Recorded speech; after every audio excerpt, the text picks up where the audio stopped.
Have you read the Lord of the Rings books? No, I haven't. Okay, but you've seen the movies. I have seen the movies, yes. Okay. I have a thing that I want to talk to you about. I think you're going to find it hyper interesting, but I need to read you the passage from the Lord of the Rings book where it happens. I don't have the book here. Which is weird because you have all the C.S. Lewis stuff. I do. Your bookshelf back there has got everything. I would expect you to have it. No, I don't. There's a used bookstore just down the road. You want to go grab it? What else are we doing? Okay, let's go. Cool.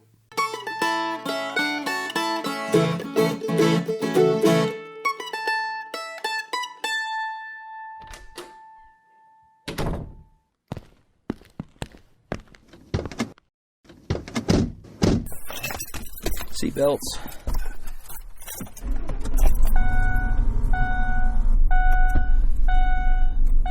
You drove this last? Yeah. Are you some kind of giant? I mean, what the heck? How could a person operate a motor vehicle from that distance?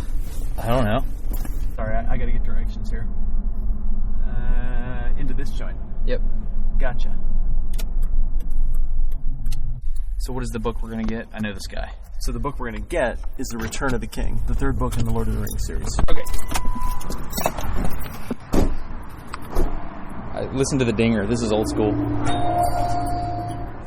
James? Yeah. We are looking for Lord of the Rings. Well, I think that's really just a fantasy kind of thing. I don't think you're ever going to be able to find the real Lord of the Rings. Oh, that's super disappointing. That's disappointing. I know you've got a stash. Oh. You have everything. Well, let's see. There's the Hobbit. Yeah? Down there, all the way to the wall, first shelf. See where those ends are sticking out? Yeah. Those are Lord of the Rings or the Okay. Hobbit or something. Sounds good. Thank you. Thank you. Oh, all this is Tolkien. Okay. Yeah. Got it. There should be. Fellowship of the Ring, The Return of the King. That's what we need, Return of the King. Return of the King, right there. There we go. Yeah. Sweet. There's a little book avalanche here. You want me to stack those back up? No, because they'll just fall again. It's going to book avalanche again. All right. What's the worst book avalanche you've ever had in here? That was the fall of 1997. It was very infamous. The lady, we found her 3 days later. But she was okay. We finally saw this little pinky moving like this. And we sent in the paramedics. The fall of 97. She said she'd been reading. There was a Playboy. It was so bad she read Edith Wharton. Looking at the picture, she was reading the article. Everybody uses it. Yeah. This, I understand math, but this is some complex stuff he does here. Yeah. It was all my third grade teacher's fault. Maybe to put my shoes back on. You want it back? Oh, we're good. Oh, okay. Thank you very much. I appreciate it. Here's the ding. I love that. I'm telling you, man, it's like the best used bookstore ever. Is that where you got my Christmas presents? Yes, it is. I opened that present with my parents there, right? Yeah. And you sent me a book on how to draw children. It was like how to draw the faces of kids or whatever. Right. I got that book as a kid at the Fort Collins Library, and that's where I learned how to draw portraits of children. I'd been drawing portraits of adults and stuff. I really liked doing that as a kid. And so I took a picture of my kid brother and that book, and I sat down and worked on it for days. Went through several drafts, and finally I decided I can't make this look enough like my brother. It doesn't feel quite like it. So the picture I ended up producing was a hybrid of a kid picture of my brother kind of slouched on his hand and a picture that was in this book. I gave it to my parents, and they framed it and put it up and always kind of cherished it. And, of course, my brother passed away. And all the more so, that drawing becomes kind of a precious thing. Right. Because of what it represents. It's from the book I was taking my cues from, and where I learned how to do that drawing is exactly the one you sent me. Exactly. Like, I knew what was on the next... The one I sent you as a joke. As a joke. Like, I knew what was on the next page before I turned it, because I had pored over that book so long as a kid trying to learn how to do that and make my art look like the art in that book. That's awesome. That's cool. And my parents were there when I opened it, and they recognized the book. That's cool. How'd we get there? Oh, the bookstore. Yep. You got the book at the bookstore. Yeah. It worked.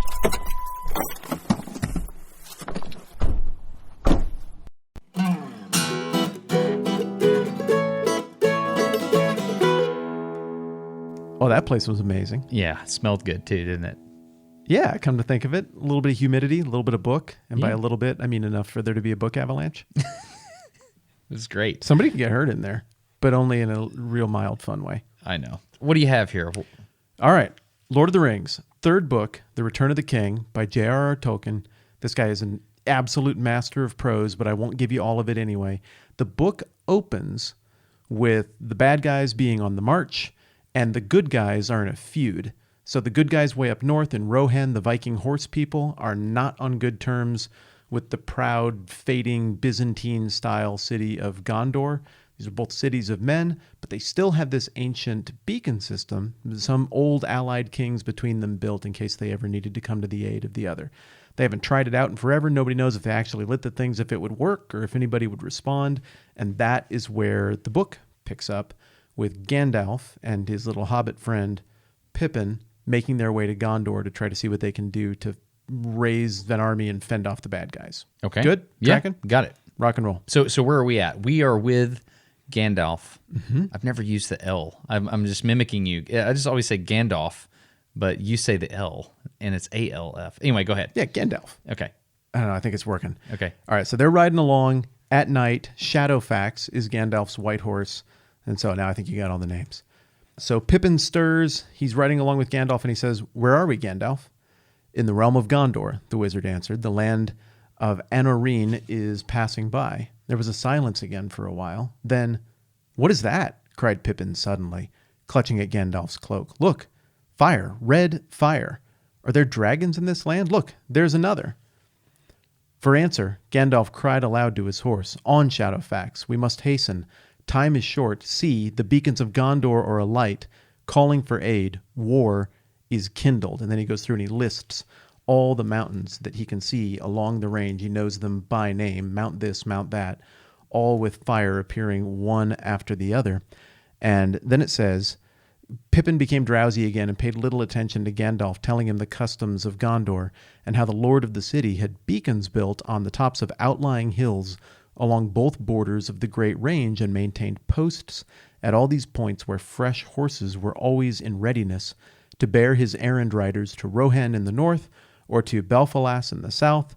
"It's a long time since the beacons of the north were lit," he said, "and in the ancient days of Gondor they were not needed, for they had the 7 stones. Pippin stirred uneasily, and they go on to explain some more. It doesn't matter what the 7 stones are. You can picture the beacons, right? Right. So there's these mountains. It's in my mind, for some reason, it's dark and rainy. Is that the way the movie was? I think I saw a little bit of this in the movie. Yeah, I think they're riding in the dark. Okay, and so you've got these big piles of wood, and you got these sleepy guards looking at the mountain adjacent to them, and if they see it flame up, they throw a torch onto their pile of wood and lather, rinse, repeat all the way to the other North Country. Right, yeah, and in the movies, to add a little drama and to help understand how, like, failing the steward of the Byzantine city of Gondor is, they have Pippin have to sneak up there and light it because he's too proud to alert the people of Rohan. But if I'm reading this right, in the book, Gondor asked for aid and just lit the beacons as Gandalf and Pippin show up. Wait, so you're saying you have an ally on one side, you have an ally on the other side. Right. You have a chain of piles of wood in between. Right. And if at any point along that chain, I'm thinking about a number line now. So 0 would be Gondor, and 10 would be Rohan. And so at any point along that chain, let's say it's 7, one of those beacons get lit, then the fire would spread down to 6, 5, 4, 3, 2, 1, 0, and then it would spread the other way. So at any point along the beacon chain, it could be lit, and then it would notify both sides. Right. So what happens if it works that way, and you're like, oh, snap, both people think they need help at the same time? What happens then?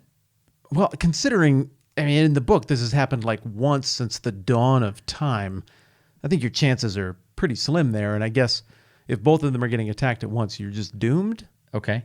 I suppose. I don't know. Have the Eagles come and solve it? That's what usually happens in these books. Oh, yeah, there you go. So, but the point is taken. So it's a long distance communication method meant to send one piece of information from one place to another. Yeah, a 1 and a 0. It's Okay. very simple binary message that either means war is off or war is on. And depending on who lit it, you or them, you know which direction to go. Now, the drama of all of this here is it raises the question, will this ancient ally now turned cool, will they rally? Because this kind of parallels the relationship between the Christian West and modern-day Turkey, Anatolia, Byzantium, Constantinople. You tracking with this? Yeah. They were old allies. They were both part of the Greco-Roman world at one point, but then there was a falling out between the Roman version of Christianity, the Byzantine version of Christianity. Will the one rise to help the other? So what's cool about the book, before we get into the obvious question, which is the beacon thing, is this really harkens back to a lot of like the Crusades and the pressures that came from the Muslim invasions and all of this stuff. So it's very fun as a history guy to see what Tolkien is trying to conjure here. But the interesting thing is to go around the internet and see what people speculate Tolkien was drawing upon historically to tell this story. Can you think of any corollary that just comes to mind for you from military history or, I don't know, this history with this beacon thing? I mean, the Ride of Paul Revere comes to mind. Also, do you remember the poem? No, I don't. One if by land, two if by sea. Yeah, and I on the opposite shore will be ready to ride and spread the alarm. It's Longfellow, right? That wrote the poem? I don't know. Should we read it? Yeah, let's find it. That's awesome. Okay, so the Ride of Paul Revere. Mm-hmm. Listen, my children, and you shall hear of the midnight ride of Paul Revere. Are you doing this from memory? Yeah. The midnight man. ride. It says Middlesex in there. Every Middlesex village in town, because I remember giggling as a 5th grader when Mr. Ravenschlag said sex in class. Oh, goodness. I think you're absolutely right. Like this is the first example that I bet most people were saying aloud to others in the vehicle in the third chair. It's like, yeah, it's the midnight ride. You found it? Paul Revere's Ride, Henry Wadsworth Longfellow. Listen, my children, and you shall hear of the midnight ride of Paul Revere. On 18th of April in 75, hardly a man is now alive who remembers that famous day and year.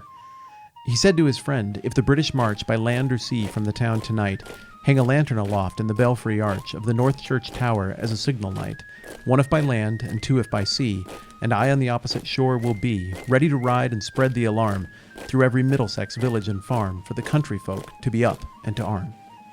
Then he said good night, and with muffled oar silently rowed to the Charleston shore, just as the moon rose o'er the bay, where swinging wide at her moorings lay the Somerset British man-of-war, a phantom ship with each mast and spar across the moon like a prison bar, and a huge black hulk that was magnified by its own reflection in the tide. Meanwhile his friend, through alley and street, wanders and watches with eager ears, till the silence around him he hears, the muster of men at the barrack door, the sound of arms and the tramp of feet, and the measured tread of the grenadiers marching down to their boats on the shore. Then he climbed to the tower of the church, up the wooden stairs with stealthy tread, to the belfry chamber overhead, and startled the pigeons from their perch. On the somber rafters that round him made masses of moving shapes of shade, by the trembling ladder, steep and tall, to the highest window in the wall, where he paused to listen and look down a moment on the roofs of the town, and the moonlight flowing over all.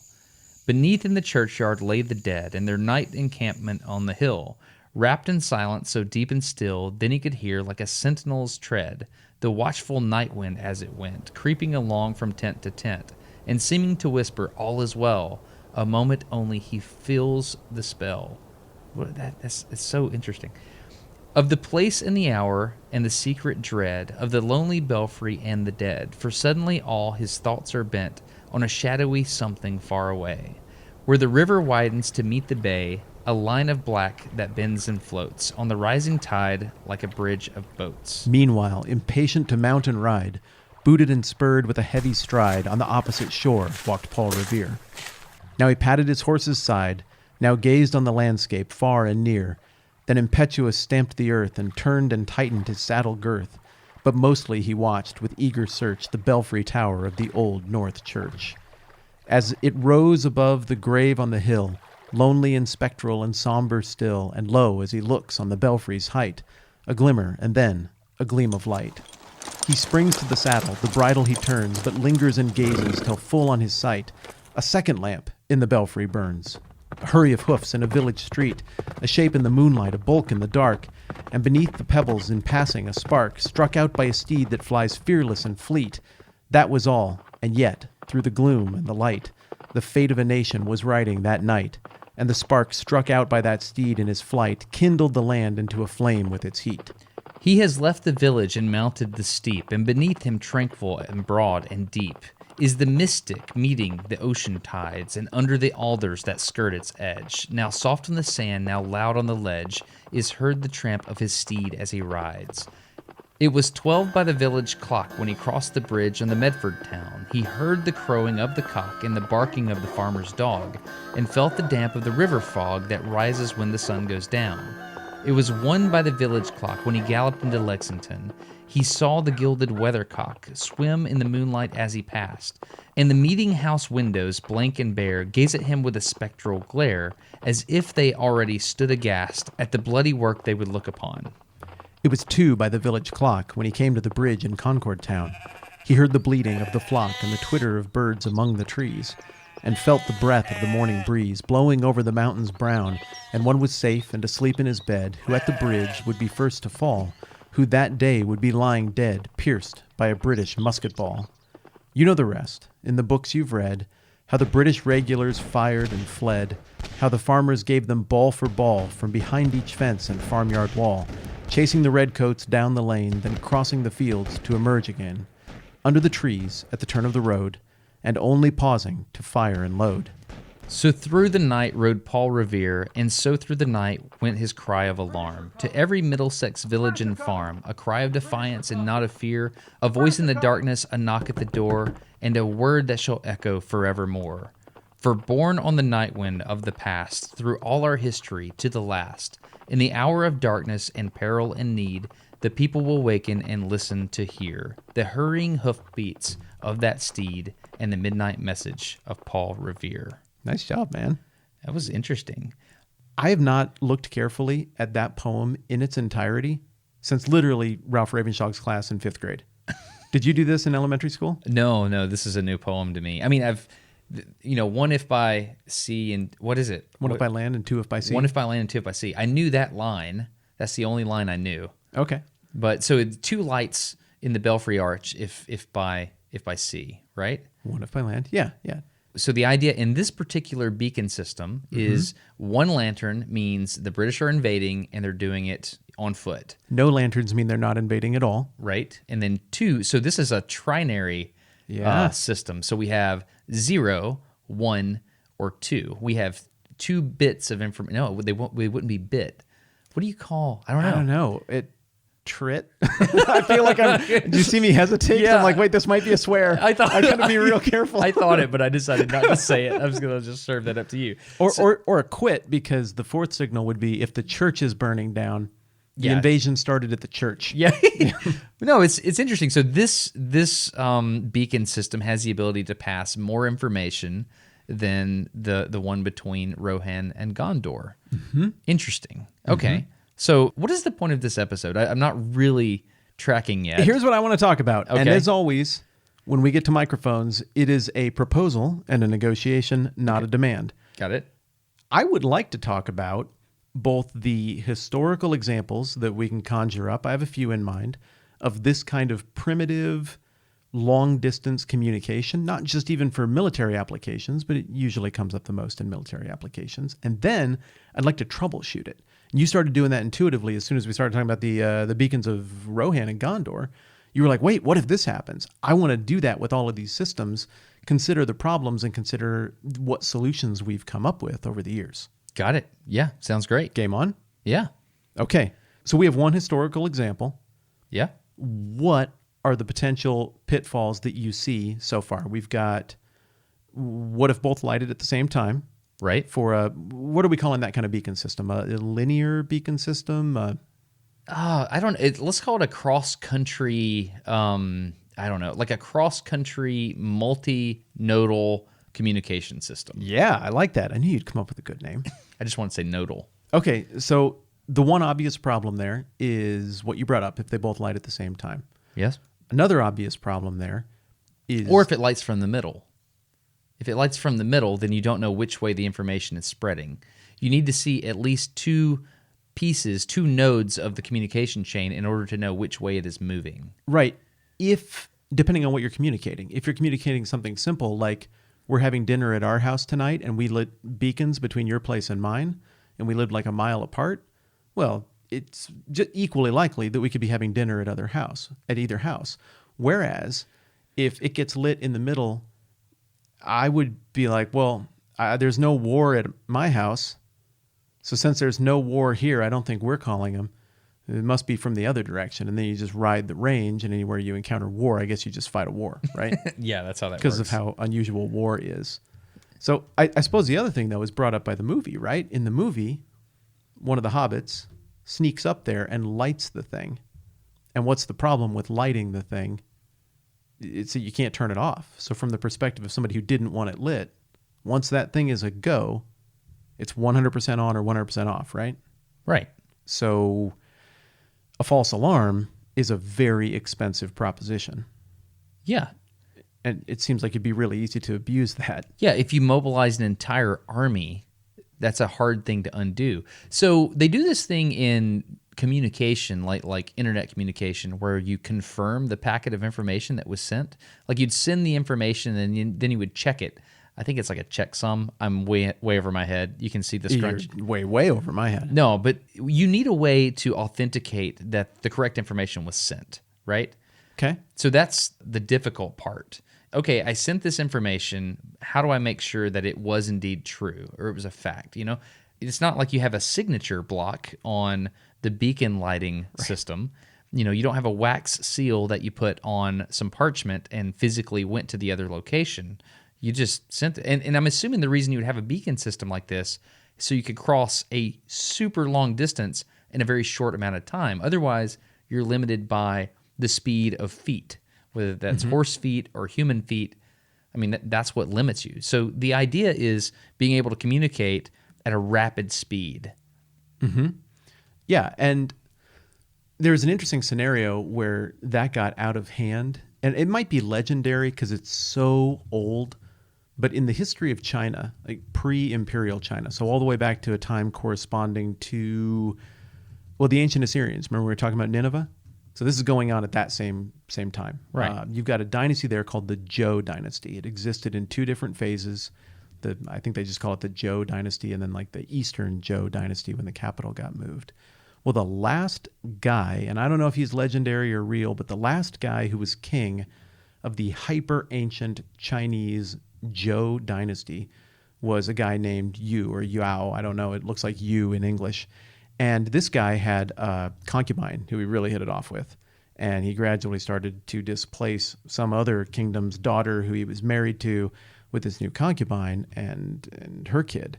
So this was causing some political problems, but they had a beacon system to rally all of the local nobles if they were under attack by the raiders that gave them problems at that time. Was it the old school like fire system like we're talking about? Yeah, it was. I mean, it was Lord of the Rings beacon system, right? Okay. And so the thing that happened, and the reason I say maybe this is legendary, is apparently this concubine was always real bored and grouchy. And he figured out that one way to make her laugh was to summon all the nobles by falsely lighting the beacon fires. Okay. The raiders are coming, and then everybody shows up with their army. Are you walking me up to a boy who cried wolf? Are you walking me up That's exactly it. Okay, yeah. I think, and you might know this about me, I do not speak Chinese, and I am not ethnically Chinese, but I think this may be the corresponding boy who cried wolf story in Chinese lore. Because eventually, of course, people aren't going to show up anymore, right? Right. And so eventually they actually needed somebody to come, and they lit the beacons, and nobody actually came, and they were deposed. And I think that is how the Zhou capital got moved east and became the next phase in Chinese history. So this really happened, kind of. 7th century, maybe? That's BC? awesome. We have a new sponsor, and I'm super stoked to tell you about it. As am I. Yeah. Okay. So we were both shipped these things independently. Yep. And we didn't talk about it. And then we opened the package together and we called each other immediately. Yes. Okay. These are earbuds made by a company called Raycon, Raycon, and they are fantastically made. Listen to. Can I do the thing? Yeah, do the snappy sound. Okay. That's the little package. It's like, it looks like a little. It's a bean. It looks like a little black bean, and the little earbuds sit right in there. I have tried a ton of these. Now, you know the deal. I told you my wife and I have been shopping for the perfect set of earbuds for her. Right. And so before we even knew the Raycon thing was going to happen, we are literally doing like our own investigation. We just ordered a whole bunch of different sets of well-reviewed earbuds, bought them, checked them out. None of them did what we wanted. And so we had just gone to the post office, and we cycled through all these, and we were like, bummer. And then I had this one mystery package. I was like, I didn't order anything. I don't know what this is. And we opened it, and it's another set of earbuds. I was like, I don't know where this came from, but let's try it. We popped the thing out.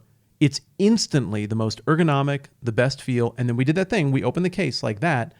And the magnets that hold the earbuds in the little charging space. They align it too. Yes. Watch this. So here's how this works. I've got this little pill box. I'm going to open it up, and there's two earbuds looking at me. And charging. They're lit up because they're charging. Yeah, they're charging. And I'm going to pull one out. And as soon as I pull it out, it pairs with my phone. And then listen to this. If I drop it back on it, it just fell back onto the case. There's clearly neodymium magnets in here. I'm going to do the other one.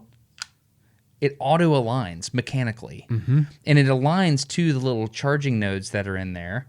In the box itself that you put them in, it has a battery in it. So like when you put the earbuds in the little box, it charges the individual earphones Right, back you up. charge the box, not the earbuds. Right. And the box is this perfectly sealed up little space pill. Yeah. I've used Apple AirPods, and I've used these, and I like the mechanical feel of these better. And these have buttons on them as well. Yeah, So, one on each side. so you can pause if you're playing something. Yep, It's with just- whichever ear, whichever hand. That is something I've always wondered why more earbuds don't do that. The other thing that I notice about these is that all the other types of earbuds that we sampled and tried out, there was an obnoxious delay. I want to get sound transferred from the speaker I'm listening to something on to my earbuds. I open the thing up, clumsy Bluetooth transition, and I get that up to my ear. I'm still fumbling with things. These, I open the Seamless. case and touch it, and it transitions like that. It's good, isn't it? It's the best we found. Okay, so here's the two things that are most important to me.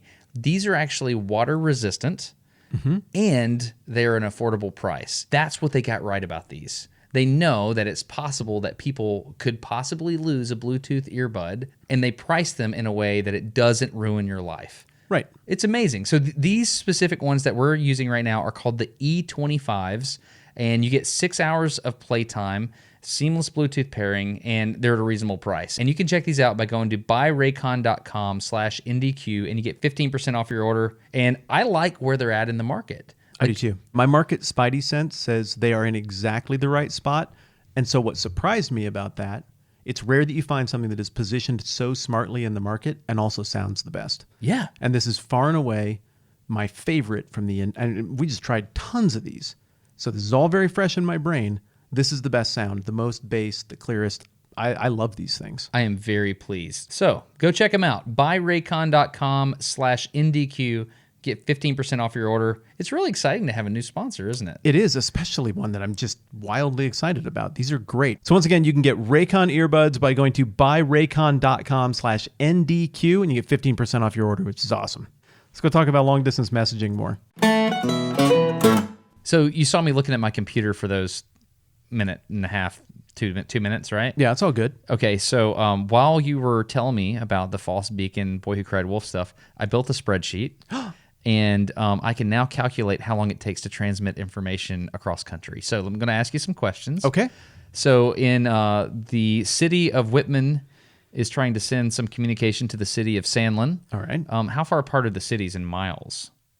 Do you want me to just make something up, or how far are they apart actually? It doesn't matter. Because I learned recently it's 20 hours to drive here. Okay, 20 hours to drive here. And what is the distance between the two locations? The internet knows. You want me to find out? Sure, whatever. Okay. All right. That is 1,400 miles. All right, 1,400 miles goes into the spreadsheet. How far can you see this beacon fire system that we're going to make? What I've read is that it's about 20 miles. Whoa, okay. Is the average. But all of these things that I've read about in history were built along a spine. Okay. So you're talking about really high up places, and I mean, the area between you and me doesn't have a lot of spine. I'm kind of the last mountains of the west, and you're the beginning of the mountains of the east. What do you think, 10 miles? Better go 10. 10 miles, okay. So there'd be 140 beacons in between us in order to get that distance. 1,400 divided by 10. That's a lot of salary. That's a lot, okay. So how long do you think it takes to observe the beacon on one side of you and then light your beacon? How long do you think that takes? Well, let me ask you this question, and it's going to take a second, so we're still on the spreadsheet.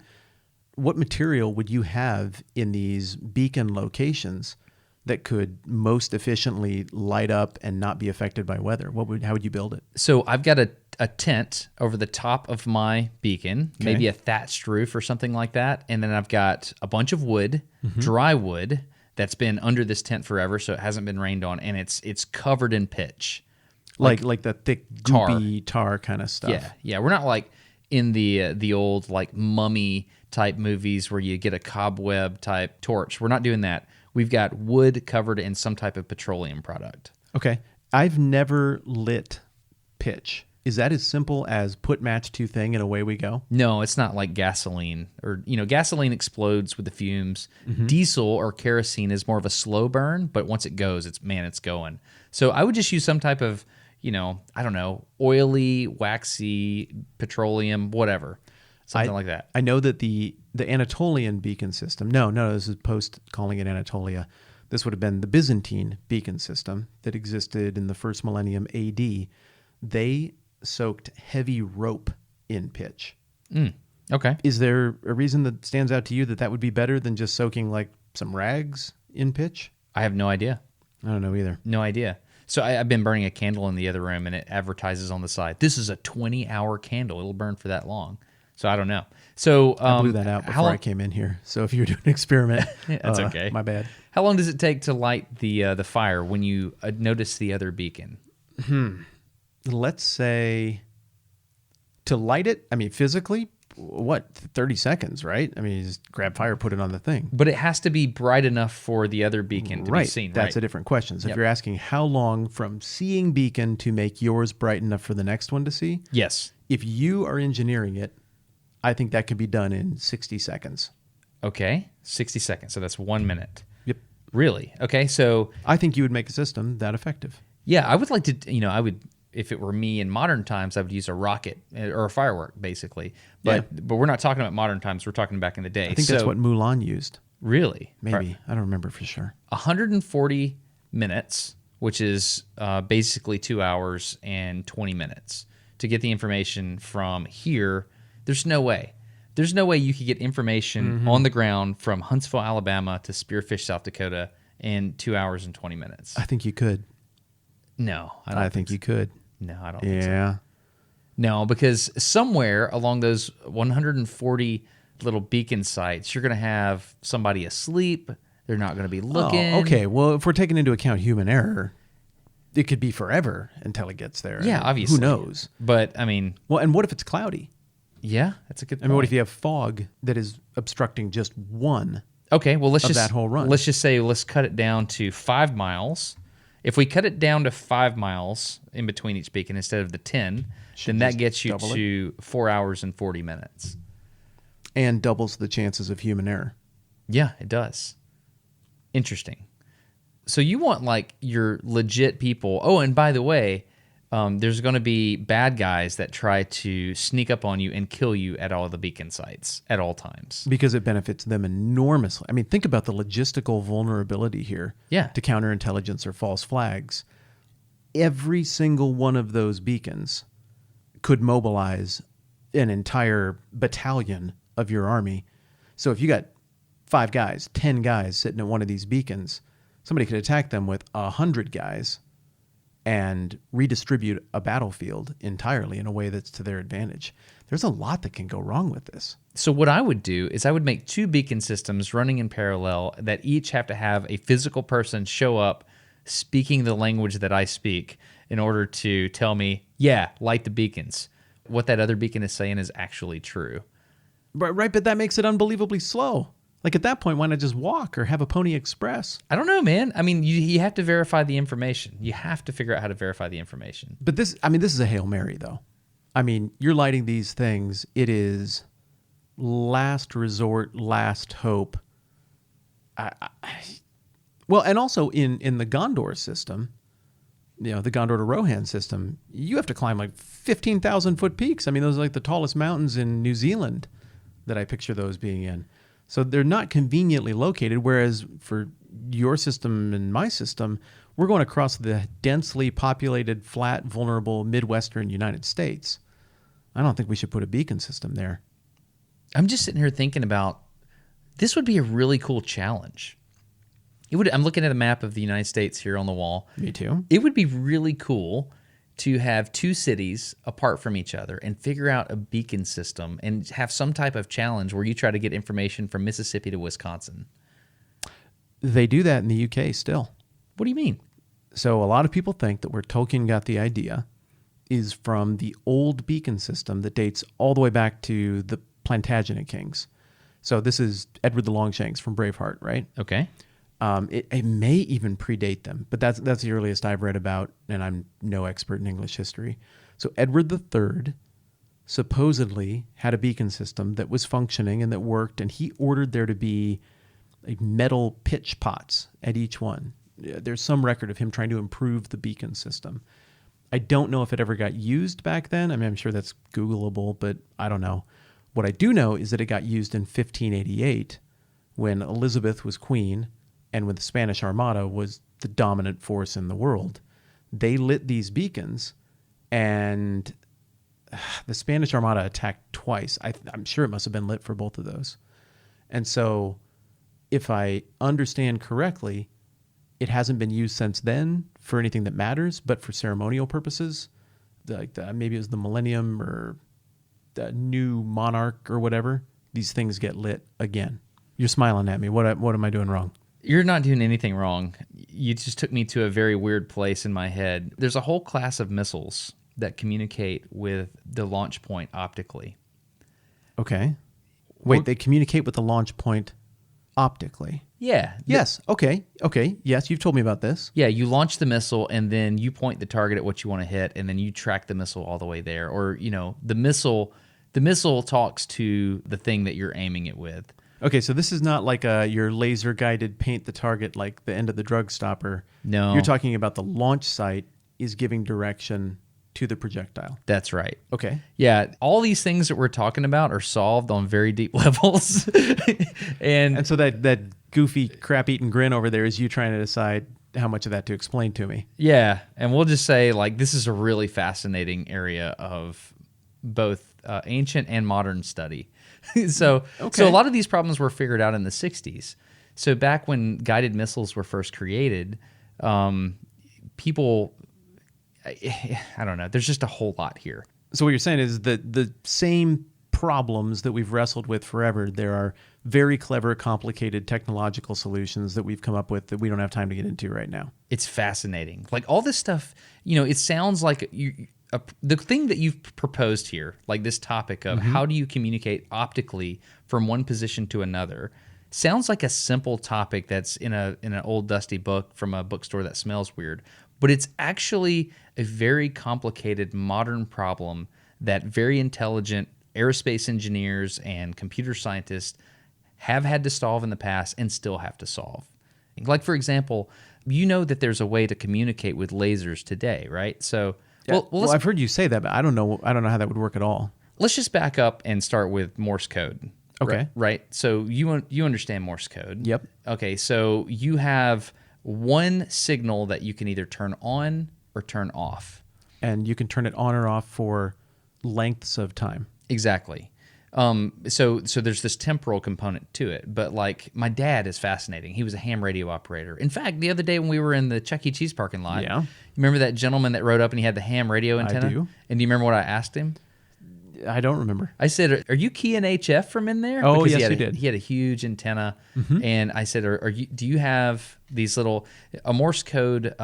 There's a couple of different ways that you can operate Morse code. The first is like a button that you push down and make electrical contact, and the second one are two paddles that sit vertically, and you take your index finger and your thumb and you straddle those two paddles, and you can bump back and forth. And Okay. you can make contact at any time. I've seen people do it. Yeah. So my And so, dad. so back and forth is one-way dash and one-way dot, or they can both serve as either. I honestly don't know.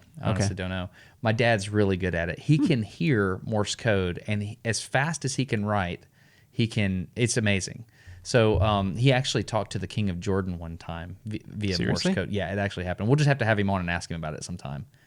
Yeah, The King of Jordan? Yes. Like the guy who gets in fighter jets when they have problems? Not that king, the one before. Okay. But fascinating. I think it was that guy. So we'll just have Dad on and ask him about that one time. Anyway, so long story short, Morse code, you can do like da dit da, da da dit da is a Q. I'm looking at the code. I don't know it. But at one point in my life, when I was studying for the ham radio test, there's 3 different levels. Okay. I was going for the extra class, which is like, if you do that, like you are legit. So I was studying Morse code. They took away the requirement for Morse code a while back, and I would play these tapes for myself in the car. It was an MP3, and I would just play the tapes, and I was constantly being like, oh, an S is dit, dit, dit. And you would play these things over and over and over and try to get your words per minute up. And the interesting thing about Morse code is the reason it was invented, as I understand it, is Samuel Morse received information that his wife was sick. He got a letter that his wife was sick. Okay. And then he was like, oh, man, that's awful. I should go to her. And then he got a letter while he was preparing to go to her that she was dead. And by the time he got there to where she was already buried. And it crushed his soul. And he's like, I have got to invent a way to speak to someone at great distance in a more rapid way. And that's when he came up with Morse code. That's my understanding. I'd never heard that story. But Yeah. that would motivate me. Yeah. Yeah. I mean, it's just soul crushing that's how it had to happen. But The original Nintendo game, 1942. Did you ever play it? no, I did not. So the soundtrack, I mean, it's just, I don't know, you're flying some American old fighter jet. I have no idea what it is. I've never even really thought about it. But the entire musical soundtrack for that, I mean, you remember your 8-bit Nintendo musical soundtracks, right? I mean, they're Right. awesome. You Yeah. and I can sing the Contra theme Yeah. together. From that game, it is just something in Morse code, and I don't know what it is, but I remember the rhythm. It's bop, bop, ba dot, da da da da dot, da da da dot, dot, dot, and it just does that again and again and again, and it just drills it into your head. So if it's like some subliminal satanic message, it was very effective, and that's now a part of my soul. It's bonded to who I am. So I would be very curious to know what the 1942 8-bit Nintendo song is actually telling the youngsters who played it. That's it.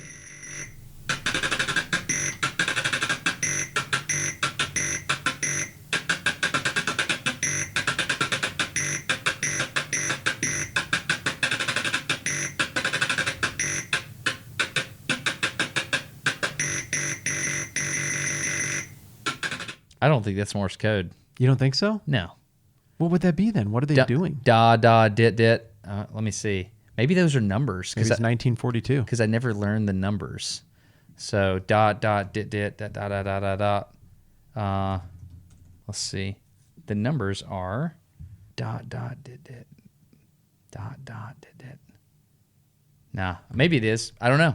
I don't know. either. Could be wrong. Yeah, whatever the case, it's a fascinating thing. And what's interesting about Morse code is that it in itself is not a medium of communication. It's a language that works with a few really unique mediums of communication, Right.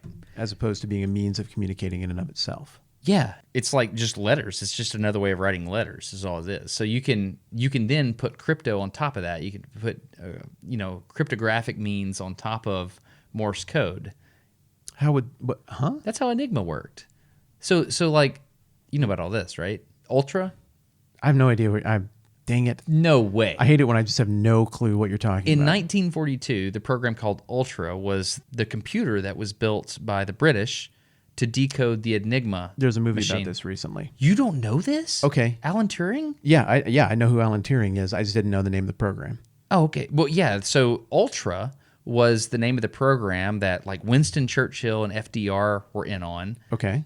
It's like, hey, we can actually read the Nazi coded messages that are sent out to all their submarines and stuff like that. So they had to make really weird choices. They're like, hey, if we suddenly start being where the Nazis are and we start like winning all these battles immediately, They're going to know. They're going to know. So we got to like imagine being the leader of the free world and like, okay, well, I guess what I have to do is send these people over here and I know they're going to die, but it increases my long play because the Nazis still think I can't read their messages. Like there was a lot of stuff they had to make decisions on. Isn't that awful? That's a brutal equation. Oh, dude, you have to read about Ultra is what it was called. That blows my mind that you don't know that name. You couldn't get like just an RC boat or something, sail it out into the middle of a wolf pack and be like, oh, nuts, we lost that one. You guys are so good at coding. You got to put people on there? Yeah, anyway. Wow. So we're going to have to do a whole show on Ultra. That sounds wonderful. That's amazing. Okay, anyway, So where are we at? what devices, so what are the circumstances under which in primitive communication you'd want to use Morse code? Someone's sick at a long distance away. Or Oh, no, I don't mean like what could be going down. I mean like which means of communication would be conducive to using Morse code. Oh, that's the beautiful thing about Morse code. You can use anything that is a discrete. It's on or off. So as long as you can judge it temporally. So for example, if we had a light in between you and I, literally a flashlight, I turned it on and then I just put my hand in front of it, I could cut the light off. So you may have seen these signal lamps that are on these pan tilt type sure. tripods, and they have a shutter in the front, and you can operate the shutter. So you can point at aircraft as they're flying near you, and you can shutter information to them. That's called shutter semaphore? Is it? Maybe it's not. I don't know. Yeah. So it's my understanding you can send information that way. And so what that does is it has the advantage of not sending out any radio information because anybody can see if there's a blip in electromagnetic radiation. Oh, yeah. Right. So if you want to do line of sight communications, which is what you call it, then line of sight communications, I would look at you and I would blink in a certain way on a predetermined blinky message format, whether that be coded Morse code or, now with high-speed laser communication, do you want me to just get your cat? Yeah. Like, should we just let him in? I mean, what do we do? I don't know. I don't know what we do. What are you doing, cat? It's a stupid cat. Just meows and runs away. Up? You want to just come in here? Here, come here. Okay, bye. I don't think your cat gets it. Yeah. I feel like we need to talk about the bat signal too. So here's the deal. I have problems with the bat signal. It has a couple of assumptions built into it. One of which is that it assumes that Batman is brooding over the city at all times, staring at the sky, waiting to see if the bat signal goes up. Yeah, so what else does he do with his time? He needs to train. He needs to build equipment. I mean, you can't just stare at the sky waiting for the... Well, I mean, he's got the butler. Yeah. I mean, Alfred could be doing that, Alfred, I guess. I totally knew his name. I was about to say it. But there's this other thing about the bat signal that bothers me, and it depends on a cloud existing at about 5 to 10,000 feet, a very flat-bottomed cloud, Oh, yeah. so that you could actually see the projection of the bat signal into the cloud, the side of the cloud. Yeah, you can't just launch that off into forever, can you? No. I mean, you can, but you can't see it. Or if it's like foggy, then you're just going to get these beams of light that just have hyper-pronounced edges on the inside of the beams of light. But you have to have something to terminate the bat signal into so that you can get that outline of the bat. Yeah, so basically, if the weather is in any way good, you can't fight crime. You're just going to have to be mugged or robbed or whatever it is. Also, it only has to happen at night. So here's my thing. Like, if the Joker's an insane genius, the question is how insane.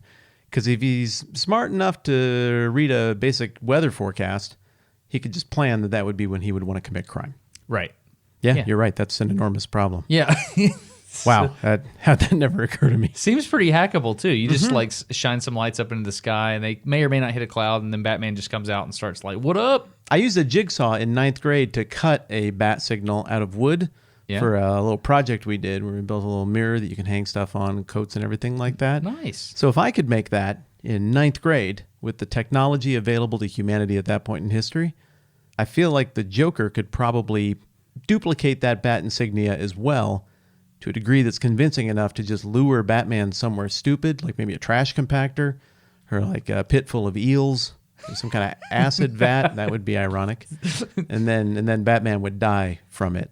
The point is, sometimes light-only signals to transmit a 1 or 0 over a long distance. In this case, for the bat signal, the one is, hey, bad things are happening. I don't know. I just don't think that light beacon signals are the best way to communicate. You have to have coded information, and you have to authenticate that the message came from a certain sender. That's the key here. Yeah. I see weaknesses to the plan. Okay. Hey, this is my idea, not yours. You've started a new podcast. Yeah, right on. I cleverly named it the 10-Minute Bible Hour Podcast. I named it after my YouTube channel. That's great. You're very creative. I know. I just thought I would do a little spot here for your podcast. It is you going through a book of the Bible line by line, right? That's it. Yeah. The Book of Matthew. Cool. Yeah. I just wanted people to know that it exists on I'll this take podcast. Yeah, it's pretty fun. It's every day, Yeah? and it's short. It's actually 10 minutes. Ish. Sometimes less, sometimes a little more, but it's pretty close. Sweet. There you go. Thanks, man. Tell them where they can get it.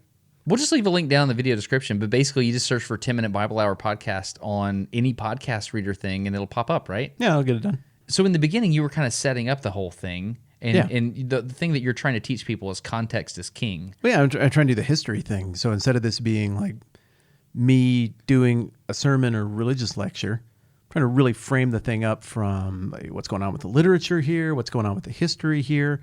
And so I really like that a lot of people listen who I don't think there's a God, don't share any of the same beliefs that I do in terms of theology, Bible, religion, any of it, but hopefully it's useful for understanding what that very formative, important document is about. Sweet. There you go. Cool. Thanks, buddy. There were these systems called Raycoms, is what we called them. And so basically it was a microwave system where I could point a microwave beam at you, very narrow beam width. You had a receiver on your side. I could just be like, microwave on, microwave off, microwave on, microwave off. And what does the receiver do? It just registers the... Yeah, it's a 1 or a 0. Once it goes above the signal to noise ratio, once it's like, oh, there is certainly a signal there, and now there's certainly not. You do that thousands of times a second, you can get really high bandwidth information between the two. So there's these laser devices that you can buy. You can just purchase these, and you can be on a mountain a long way away. You can point the laser at the receiver, and you can stream information. In fact, it's really, really simple. Mr. Wizard did this. Stacey, I don't assume you've ever sent sound on a light beam. No, I haven't. Well, that's what Mr. you and I are Wizard going took to a do. record player, and it absolutely blew my mind. There's this video of Mr. Wizard taking a record player, sending the audio signal through a flashlight. With a flashlight? Yes. And when I say flashlight, I'm talking like old school, the plastic C-cell batteries. Really? You know the one. He sent the audio signal through a flashlight, and on the other side, he had a photo transistor hooked up to a speaker, and he played the record player music through the light. It was received by the speaker on the other side of the room, and then it would play it. Oh, neat. It's from the variations in the light. Yes. It's affecting that little cell. What's so fascinating about that to me You can is, see the look on my face, right? Yeah, I can. Well, what's so fascinating about this to me is that the little filament in the lamp on that flashlight, it has to heat up to get brighter, and it has to cool off. Yeah, Right? yeah. And so the way Mr. Wizard did it, it was so amazing to me because you could hear like the trumpets and stuff playing. You see what's happening? The light's varying. It's getting lighter and darker. You see how we're now varying the light based on the electrical information coming from there. Which means that filament was heating up and cooling off at thousands of times per second, and it was conveying that information across the room. What? It's amazing. No, okay. I'm sorry. I just don't get it. How did it reproduce the actual audio? Yes.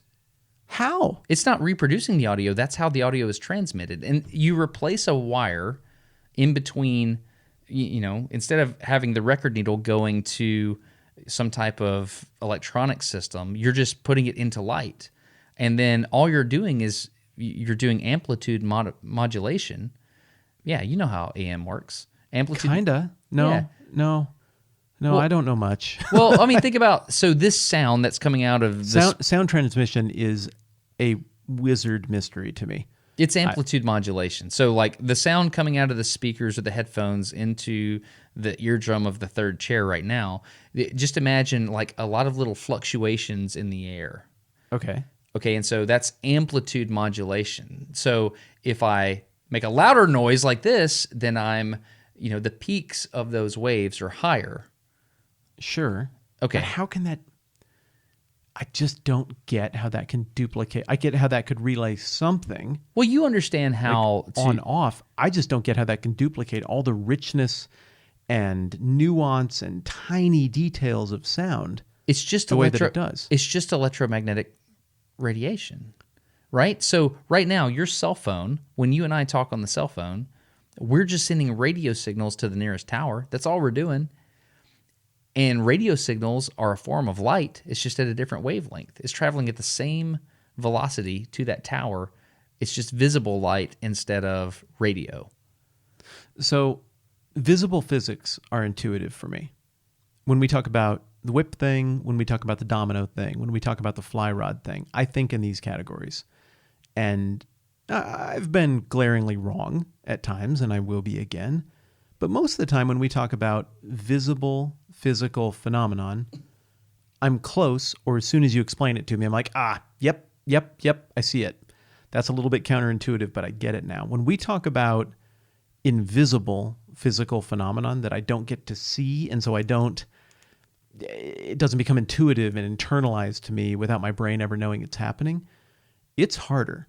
It's like we're into the realm of the abstract, but it's a realm of the abstract that I don't deal in a lot.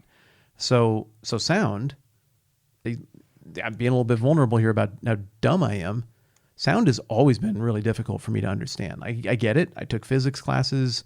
I understand how these things work. I just screwed up a video recently where I phase canceled on mobile devices. I understand why it phase canceled. You had left and right channel audio, and they were 180 degrees out of phase, and so the waveform equaled 0. Mm-hmm. Wow. And some devices are built to counteract that, and you can't phase cancel on those devices.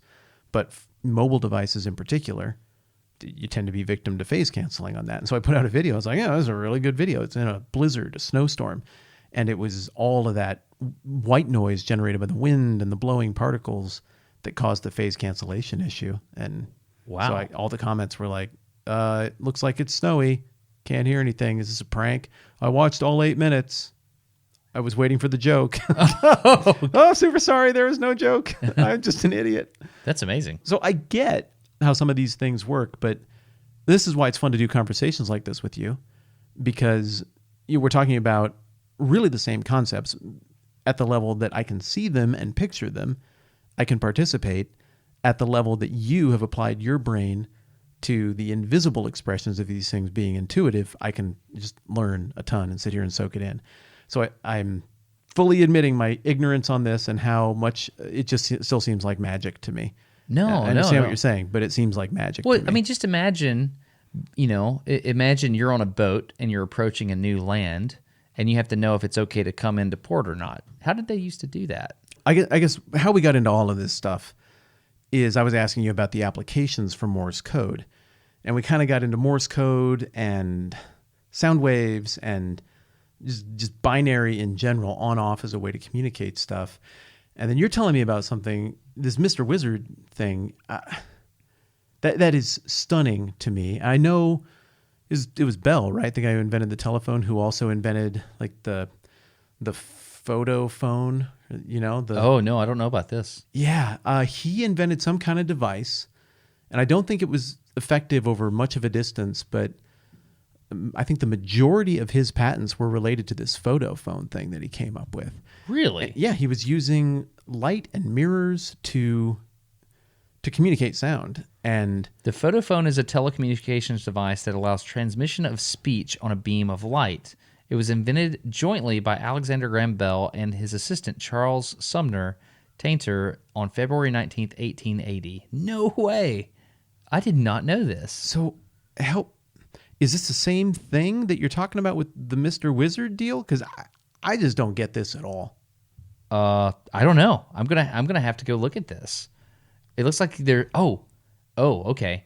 It looks like they're sending light down to a little reflective device. Okay, I'm just going to have to go read about this. You've taught me something. This is amazing.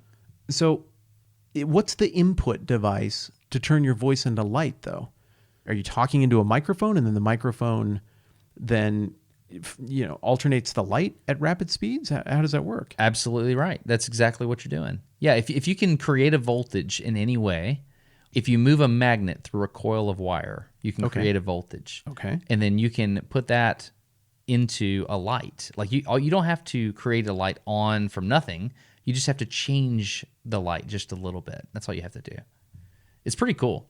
That's incredible. I want to know more about these other ways to talk over great distance, though. Like, what are other ways that people would do this? Sure. I've got my spreadsheet up, and we can change the things. They don't have to be burning piles of wood. We can make them whatever. Okay. Well, we got two things in play then. What data are you missing from this? What data? Yeah. What do you still need to figure out how long it would take? Oh, we're good. We got everything. We got it. Okay. All right. So all we need, we can, as long as we have the distance between the two places we want to communicate, how far the distance is between each node, that'll tell us how many nodes we need, and then the amount of time it takes for each node to do its thing, whether that's a burning pile of wood or a carrier pigeon or whatever it is, and then we can calculate how long it takes to transmit the information. Okay.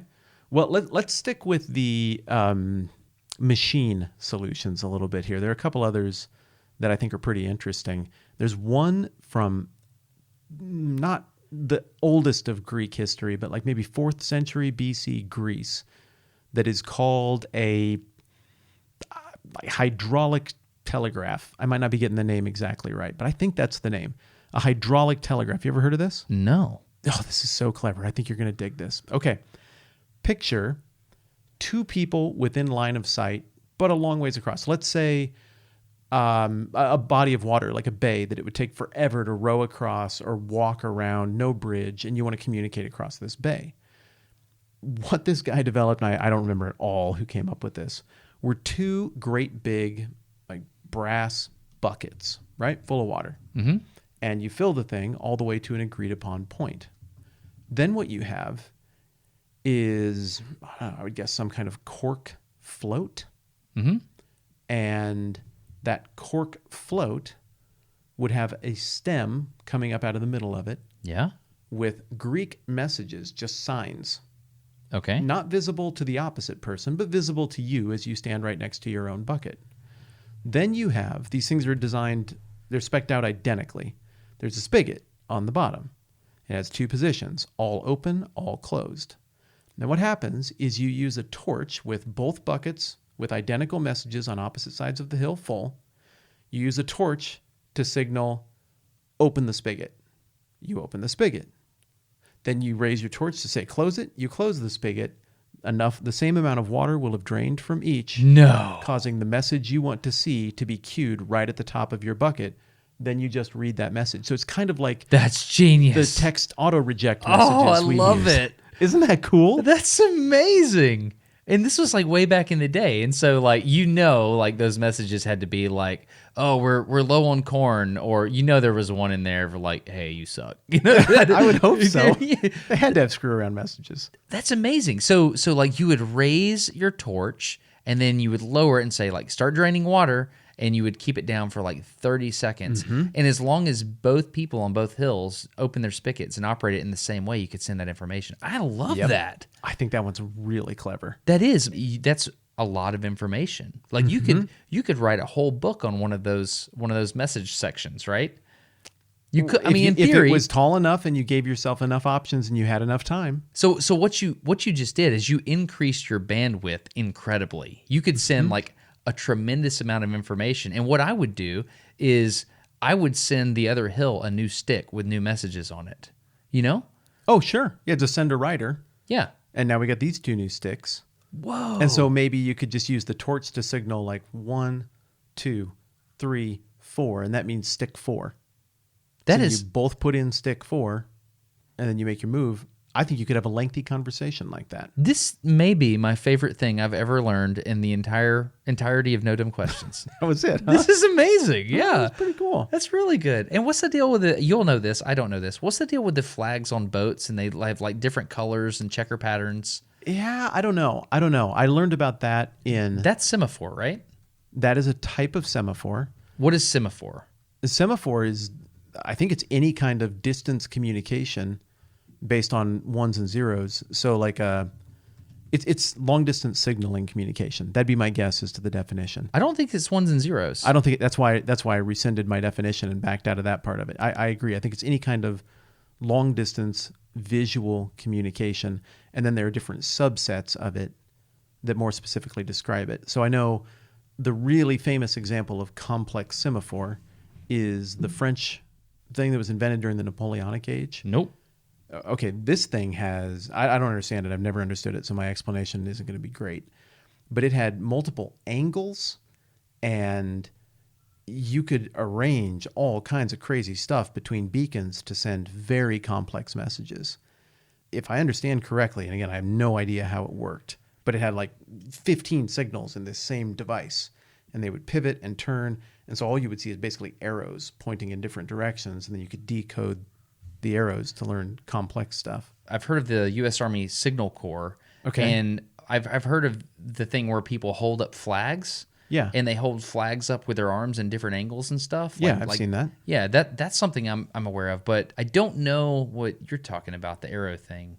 Oh my goodness. But it's all the same. You know what? So my understanding is that the flag thing is about hand position, not the flags. Oh my gosh. That you don't actually even need the flag. Why? Do you know how important this is? So, like, if you agree upon information, for example, I went to an Alabama football game about 3 years ago, and it's the first place I've ever seen this. Okay. The guy on the sideline, you know, the whole blue 42. Yeah, sure. So everybody on your team knows what blue 42 means. Until one day at the University of Alabama football game, Bryant-Denny Stadium, I'm sitting up there with my buddy. We're watching the game, and all of a sudden, this dude on the sideline wanders off to the sideline, and he picks up this giant card that has a sombrero on it. No, this wasn't at Bryant-Denny. This happened at Vanderbilt, I remember. So he held up a giant card that had a giant sombrero on it, and beside it, he held up a raspberry. And I don't know what the heck. They were play calling with giant placards with images on them. And so this is what you could do. So all I know is every time in that game that we ran sombrero raspberry, we got a touchdown. That's all I know. So run sombrero raspberry. Yeah, I was Call like, the touchdown play. dude, run the sombrero raspberry. Hit another home run. But this is what you could do with that. If you're holding up pictures and you're showing it to your people on the field, you don't have to call blue 42. You don't have to worry about everybody in the stands overpowering you. You just have to look at that image and be like, oh, okay, well, the first image has yellow in it because that sombrero is yellow, which means I'm going to run this type of route. Mm-hmm. But the second image has a raspberry in it, which is a fruit, which, you know, is a plant, which, you know, you could code different types of information within those, or, you know, it could mean nothing, right? Yeah. Which takes us to the cheating scandal for the Houston Astros, which I will let you explain to me. Yes, let's do it. This is the most fun ever, buddy. We're getting in everything. This is awesome. The perfect intersection. Okay, the Houston Astros cheated, and maybe lots of people cheat, but they're a baseball team in the United States, and they came out of nowhere. Not out of nowhere. They had a bunch of first-round draft picks. They built a great team, and they won a World Series. And there had been suspicion around the internet that they'd been cheating. Now, in baseball, of course, the pitcher can throw a variety of different pitches that perform in different ways. If a major league hitter knows what pitch is coming or what part of the strike zone that pitch is coming in, they're going to crush it. Crush it. If I knew where a pitch from a major leaguer was coming, I still couldn't hit it. They're just too good. But if you know where the pitch is going to be, you're going to win as a hitter. And the reason is because there's this split second of uncertainty, and that's what aids a pitcher in striking out a batter.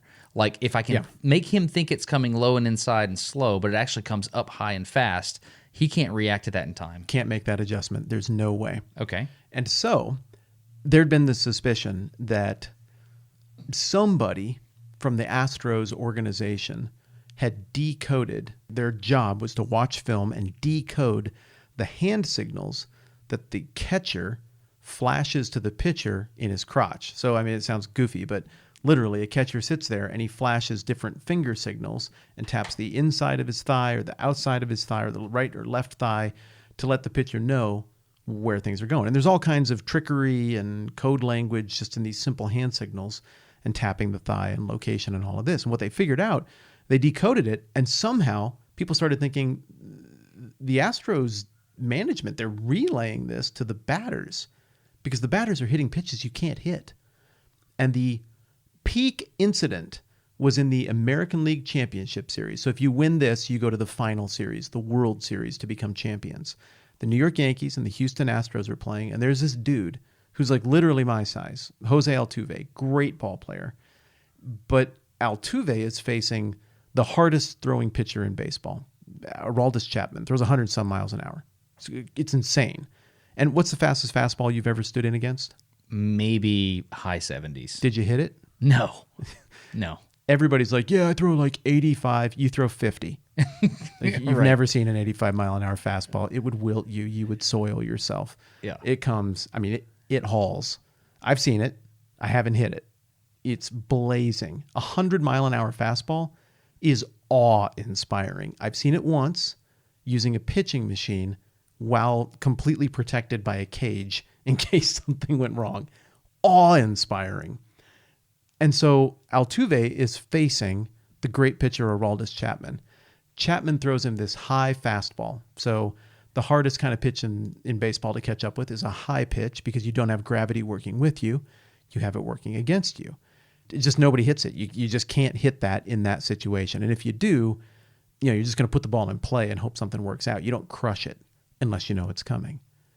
So Altuve hits a home run that wins the game. The game ends on that hit. It unbroke the tie or whatever. And Aroldis Chapman, as Altuve is rounding the bases and the Astros during his home run going, trot, right? Right. Chapman, the pitcher, the camera catches him doing this face, and I don't know how to describe the face into a microphone, but it's this, yeah, right. Like you knew, like he figures it out. Like that's the moment he's like, I've got the junk. I'm going to throw it at him right now. This has never been beat. And then all of a sudden he gets beat with it and he's like, something's up. Yeah. And it got beat by a guy my size, not some muscle-bound giant with unbelievable power. I mean, he just had to know it was coming. He just sat on that fastball in that location and crushed it. So this is the kind of thing you only know if you really understand the game of baseball. Yes. So we're talking about, we are literally in the heads of the most elite players in the entire world in this conversation. Yes. Okay. Yes, we are. So then Altuve comes around the bases, and it's kind of a weird thing. As he goes to touch home plate, I mean, it's a foregone conclusion. Once you hit a ball over the fence, you get to run around the bases for free. It's a foregone conclusion. He's coming toward home plate, and he grabs his jersey and holds it shut, right? Yeah. And then he takes his pointer finger and he wags it at all of his teammates who were there to congratulate them, as if to say, don't touch me. And he points at something in his shirt. And then he uses both hands to kind of huddle up and hunch forward and to protect his shirt from being ripped off, which had been a tradition on their team. You win, like we rip off the shirts or whatever. Oh. Then rather than celebrating with his teammates, he just runs into the dugout and comes out a minute later with a different shirt. Okay. Now, all of this is very strange. Whatever sport people like, But is it enjoy, strange in the moment? Like in the moment, do people understand that it's weird? Or is it Yes. happening so fast? No, people thought it was weird then. A reporter, I think it was Ken Rosenthal, the guy who ultimately ended up breaking the story a couple years later, was like, why didn't you want your teammates to rip off your jersey there, Jose? Like immediately after the home run.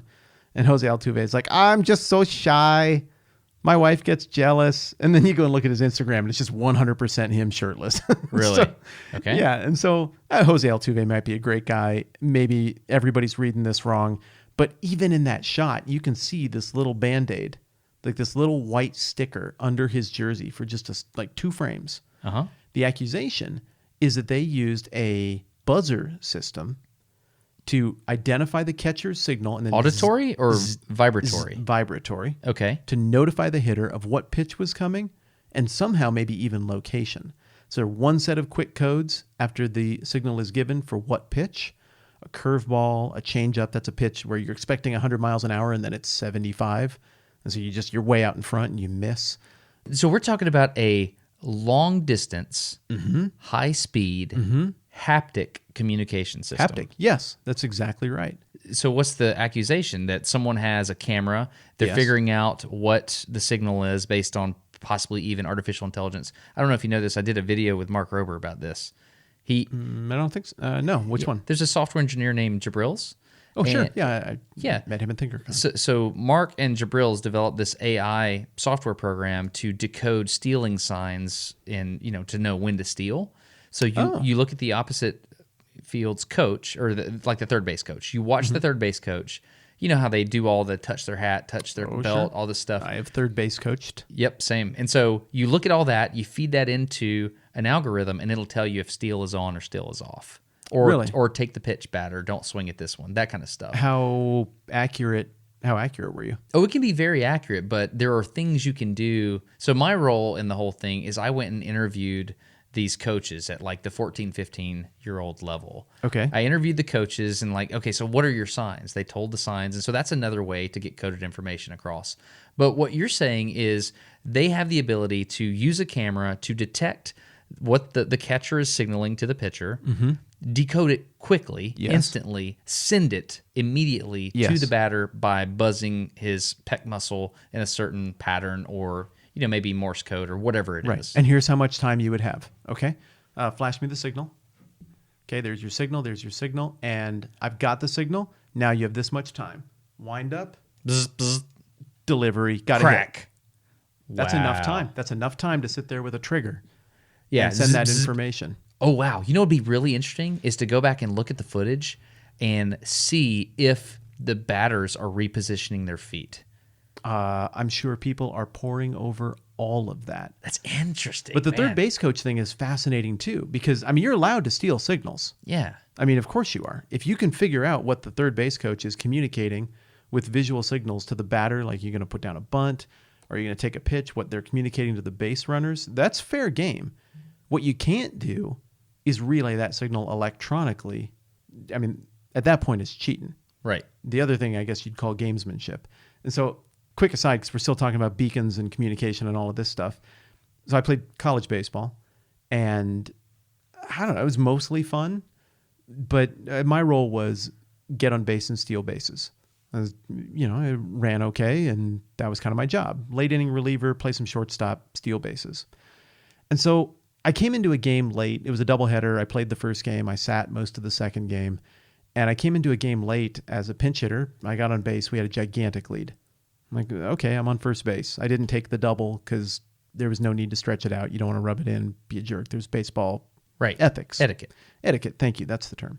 And so I'm on first base, and my coach starts going through the signals. And in this particular game, the signals were very simple. Bill of the cap is steal, but it doesn't count unless the indicator is triggered. Right. That's how it works. So you can go through a whole series of signals, but if there's no indicator, it was all just for show. Right. Unless you touch your belt buckle after the bill of the cap, it doesn't matter. Right. And if the indicator comes before the bill of the cap, doesn't matter. Yep. And you can also wipe the indicator off. You can, right here. Yep. So by running your hand across your chest. It's really tricky trying to do this in person because there's so many things that I'm just showing you, but the third chair, they can't see that.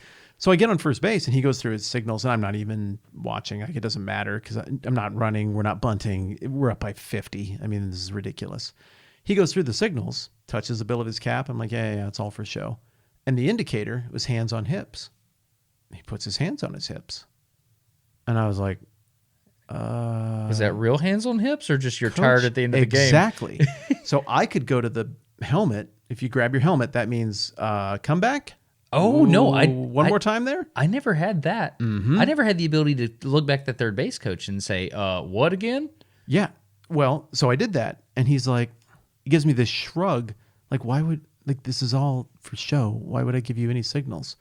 I'm like, okay. And he does all the signals again. And he does the same thing. He tells me to steal.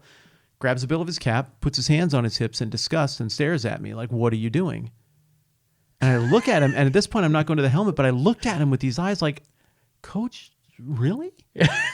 I don't want to run laps. I've had to run laps when I miss signals, so okay. So I lead off of first and I steal second, and the other team is swearing at me from the dugout. What the? I'm looking at that and like, what do? I don't want to apologize to them and show up my coach. So I kind of turn to the second baseman. I'm like, I'm sorry, dude. I don't know what we're doing. I'm sorry.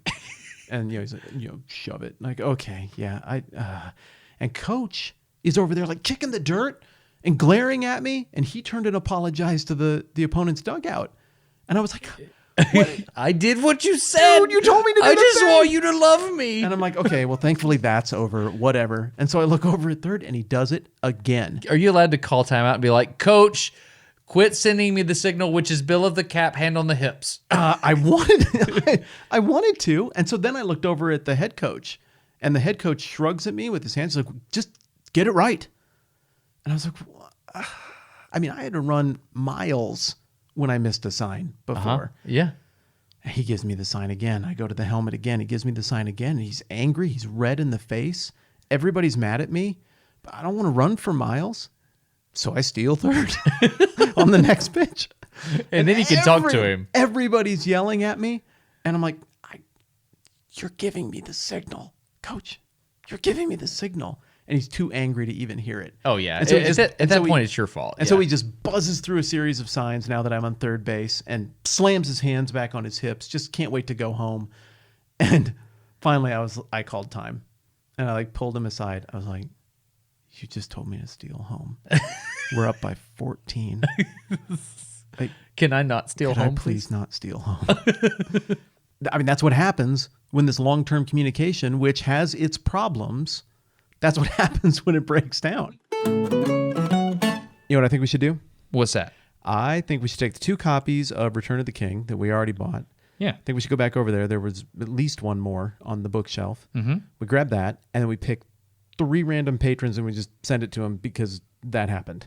Just as a way of showing patrons that we appreciate them. And Yeah. like thanks for being a winged hussar and chipping in on what we do here. You said that better than I did. Yes, exactly because of those reasons. Let's do it. All right, Consider it done. What's interesting about that is there needs to be some level of human error built into the system. And that's one of the problems I have with cryptocurrency. Okay. Cryptocurrency is super interesting. However, the whole blockchain thing, I've studied it, I've mined just so I could understand how it works. Yeah. But there's no room for human error.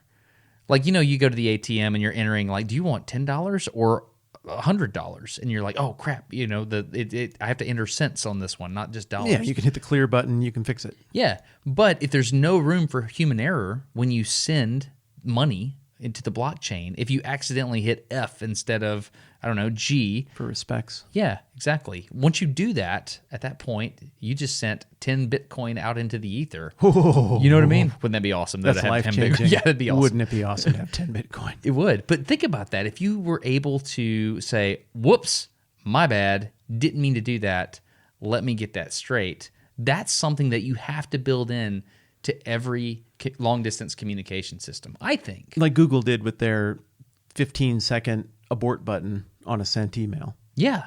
Yeah, exactly. Whoops.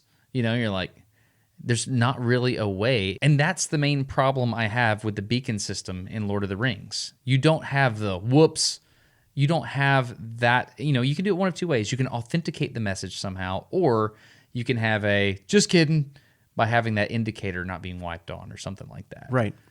So that's what I think. The ability to send a message is one thing, and it makes for a good book. Mm-hmm. But unless that message is validated, then I don't know. I don't think it's a good communication method.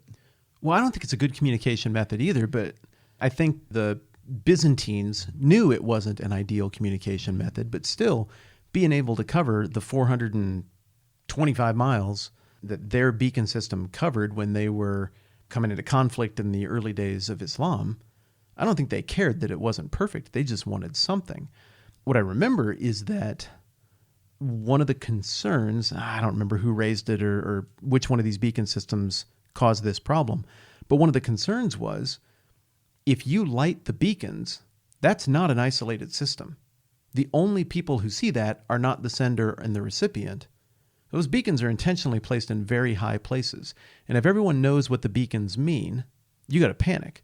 So in Paul Revere's situation, nobody knows what 2 lanterns in the tower mean. It just looks like somebody's up there maybe working or something. Who cares, right?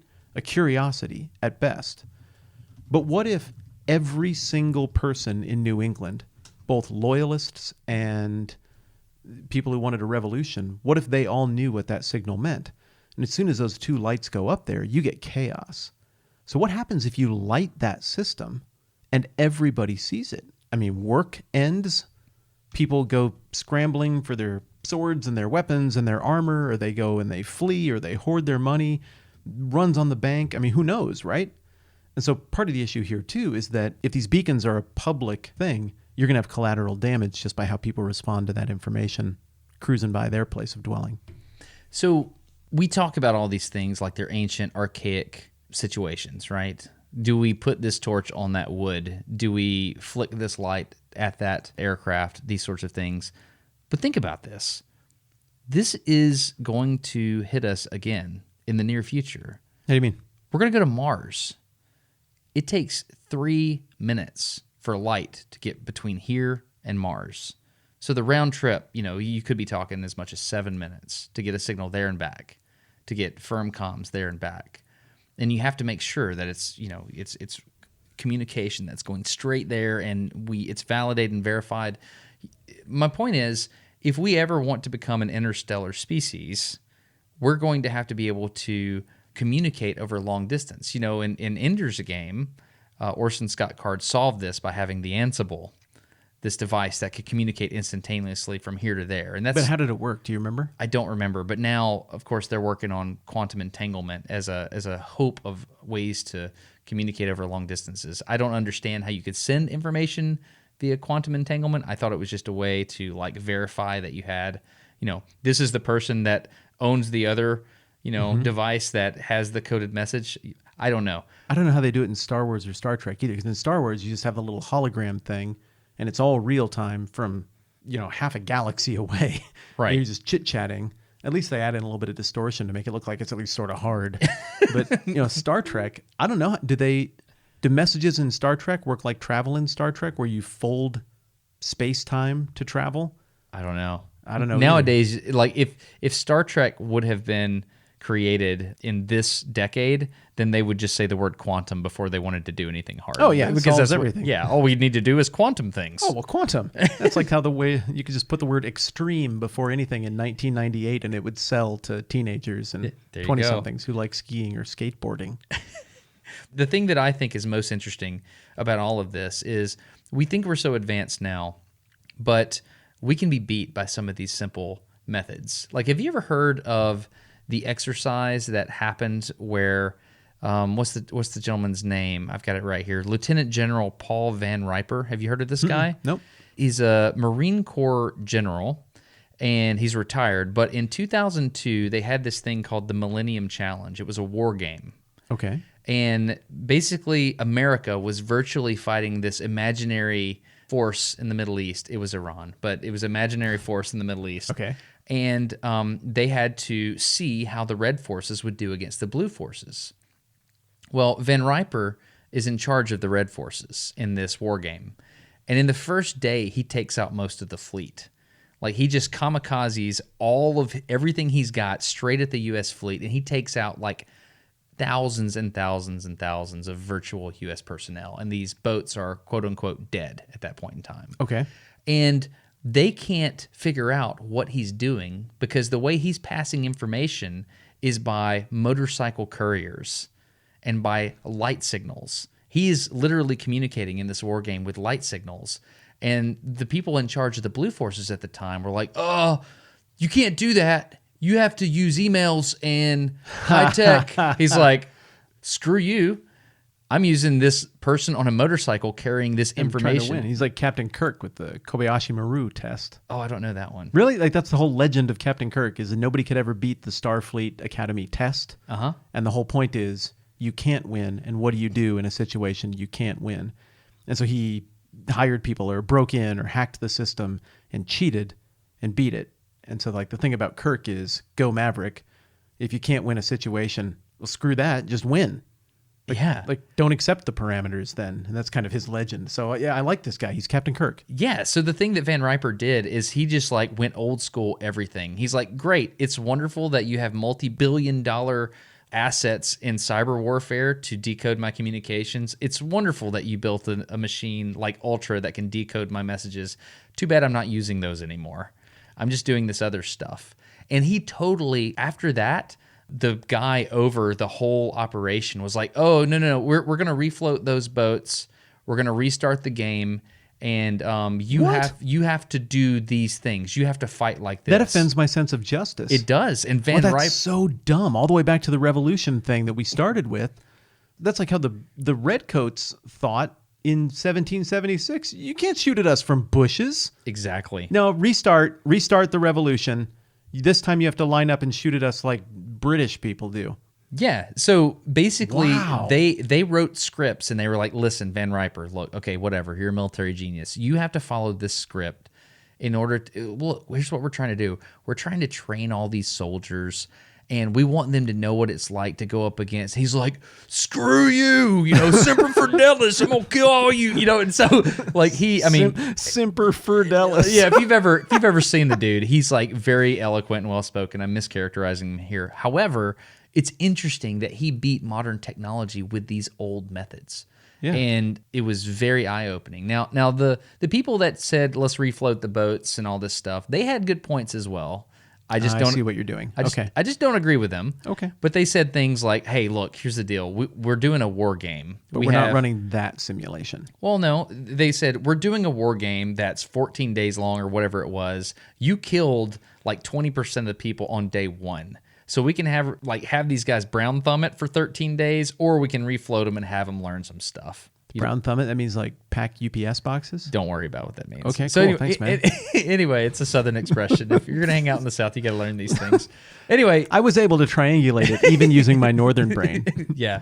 Because of the common anatomy shared by people who live in the North and the South. There you go. So the idea is you got to really understand how to send coded information over long distances in ways that can't be intercepted, that can't be hacked, and are... I don't know. There's a way to verify that the information was sent by the intended sender and recipient. Yeah. Yeah. Man. Yeah, that's pretty crucial, isn't it? So he beat a 2003, 2004 modern warfare scenario with the Pony Express. Yeah, pretty much. Amazing. Yeah. It's awesome. Dude, this was a really, really good topic. Thanks. I loved it. I think we had a lot of fun.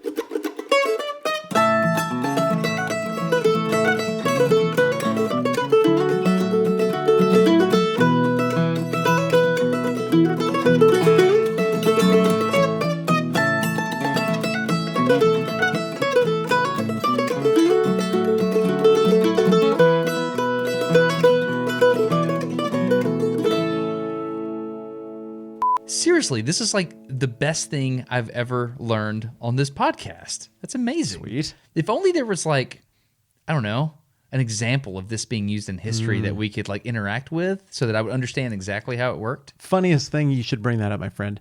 It turns out that once again, through my enormous network of history archivists, I've managed to find an actual recording of some people from ancient Greece using this communication technology. I mean, would you like to hear it? Are you serious? Well, I'm definitely, obviously I am. Yes. Yeah, I would love that. It's weird that I can't make eye contact with you when you ask me that question. I'm totally serious. Barnacles. Testicles. You know what I'm tired of, Barnacles? Tell me, testicles. I'm tired of sitting on this hill looking at that hill. This has got to be the worst job in the entire empire. At least we have company. Recticles over there just has to sit by himself. Yeah, look at him. He's just leaning up against the hydraulic telegraph, he's taking a nap. Look at that. Like, if we were to send him something right now, Nothing. He wouldn't do anything. Nothing. He would drain it at an improper speed and would end up with a different message than what we meant. But that's what you get when you work with recticles. And that's what like in the Greek signal corps, what did they say? Don't take naps. Don't take naps. That's the only rule. Well, there are other rules, but that's the number one rule. Hey, hold on, wait, what's that? Oh, there's a rider running up to him. Oh yeah, look at him, acting like he was awake. Idiot. Yeah. What are they doing? Well, he's lighting his torch. Okay, cool. Torch. Testicles, this is our moment. It's the first message we've ever received. This is a really big deal. I'm at the We've gotta valve. Be ready. I'm at the valve. I will handle the torch signals. Okay, I've got the valve. Tell me what to do. I don't really remember. I'm so excited. His torch seems to be flamed up all the way. The rider is departing. And drain the valve. Okay. Hold. Holding. Hold. Dude, it's moving. This is Hold. so exciting. Hold. What message does it say right now? I don't know. Okay, it just went by. Hold.